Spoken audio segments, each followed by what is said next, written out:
Hi, my love. Welcome to this space. So lovely to have you back with me. I hope and trust wherever you are that you're having the most wonderful day, fully present, fully at peace. Today I wanted to touch upon this topic of comparison and why it's so destructive in really manifesting and creating what you deeply love in life.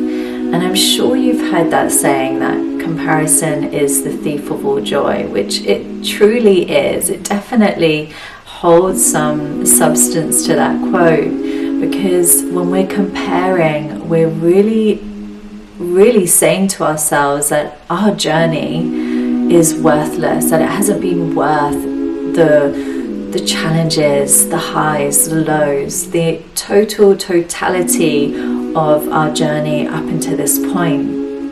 When we compare, we're always seeing what's missing, and that vibration in itself is really low and lacking in anything high. You know, when we focus on what's missing or what's lacking, what we're doing is we're putting this kind of signal out, and we are only going to experience more lack, more missing, more dissatisfaction in our lives.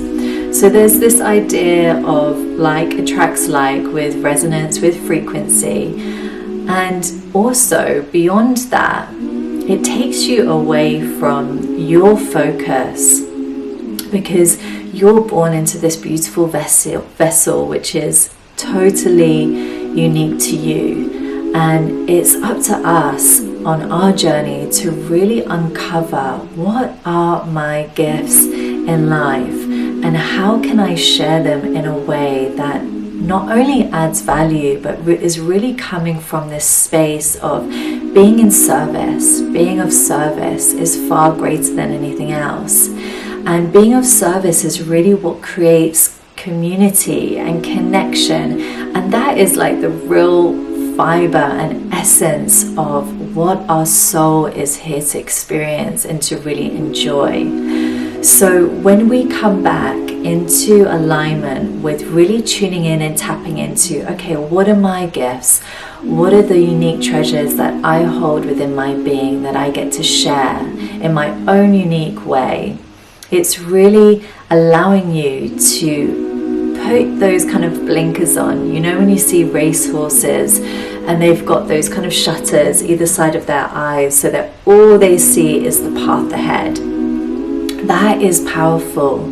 And if we can come into that place where every day we're cultivating that focus on our own path and totally eliminating or not even watching or looking or being curious about other people's journeys, but really staying in our power of, this is what I want to create, this is what my unique gifts are, guide me, how can I share my gifts, my own uniqueness with the world today that would be of the highest, most grandest service to the world.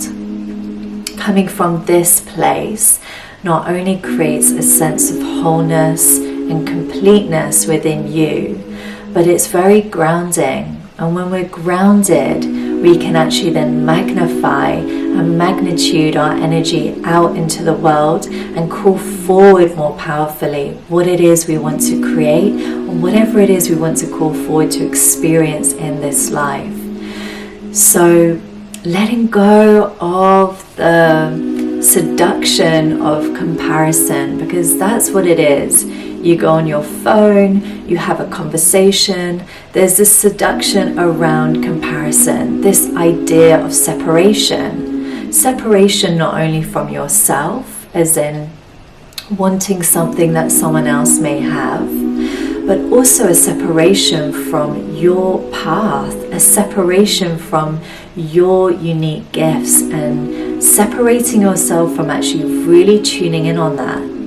So every time you compare yourself or to someone or to something, it's like you're on this highway and then suddenly you're creating all of these little off streams. And imagine as if you were a stream or a river, and instead of being this one river that has this water, this beautiful body of water flowing really powerfully, really intensely down to meet the ocean, you've suddenly created all these little tributaries, right?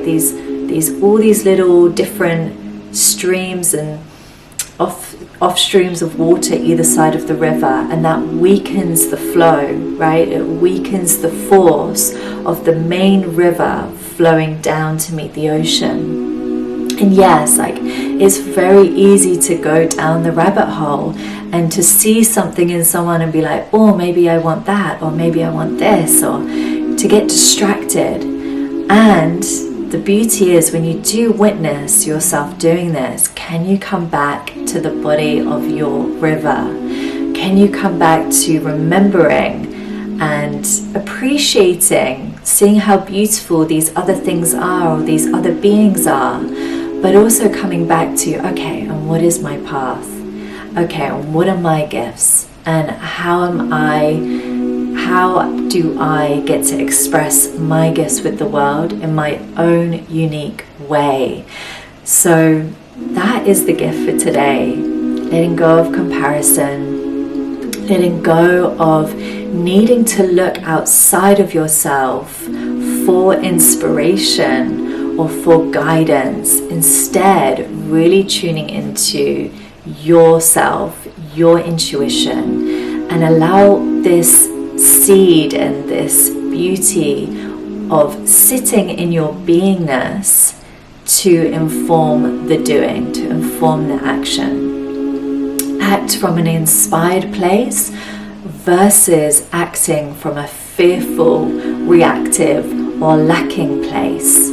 And allow yourself to really trust in your journey, to trust in your path. We all have our own unique gifts here to share, and it's really just about reminding you of that, moving away from comparison, instead bringing all of your energy into the beautiful, forceful water down your river to go and meet the ocean at the end in your own way, in your own path, and in your own power.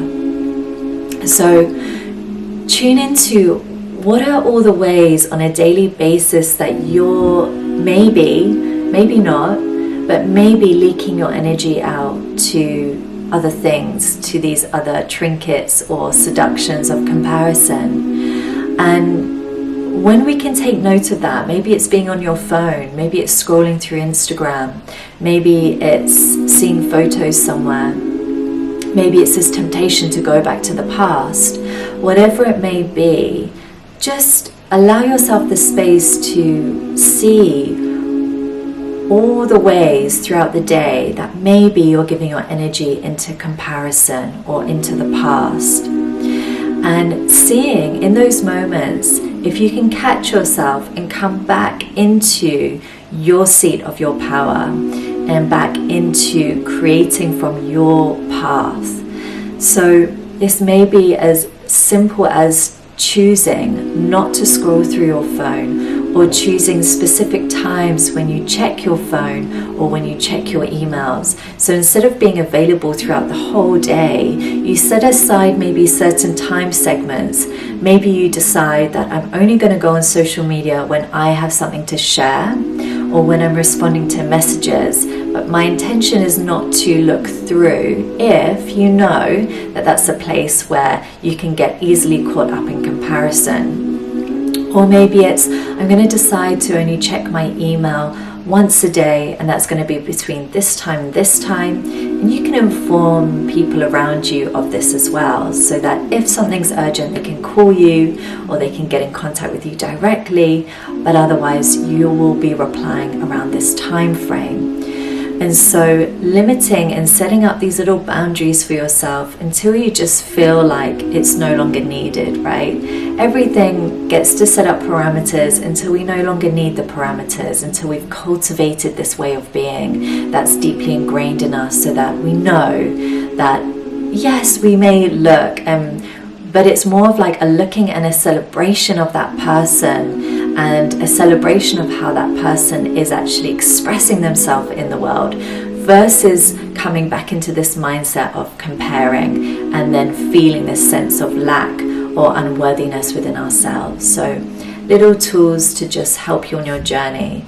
Know that you are perfect and whole just as you are, and that your uniqueness is there to be celebrated, deeply celebrated, and to be uncovered and honored and shared freely with the world. So sending you so much love. Always, if you have any questions, feel free to just write me a message. You can go onto my website, which is www.simoneparser.com. You can also reach out here or through Instagram, however you choose. Would love to hear from you. You know, reach out if you know there's something that you're grappling with right now. I always love to connect one-on-one, so feel free to reach out anytime, my love. Sending you so much love and light, and wishing you the most beautiful journey ahead. Sending you so much love. Bye.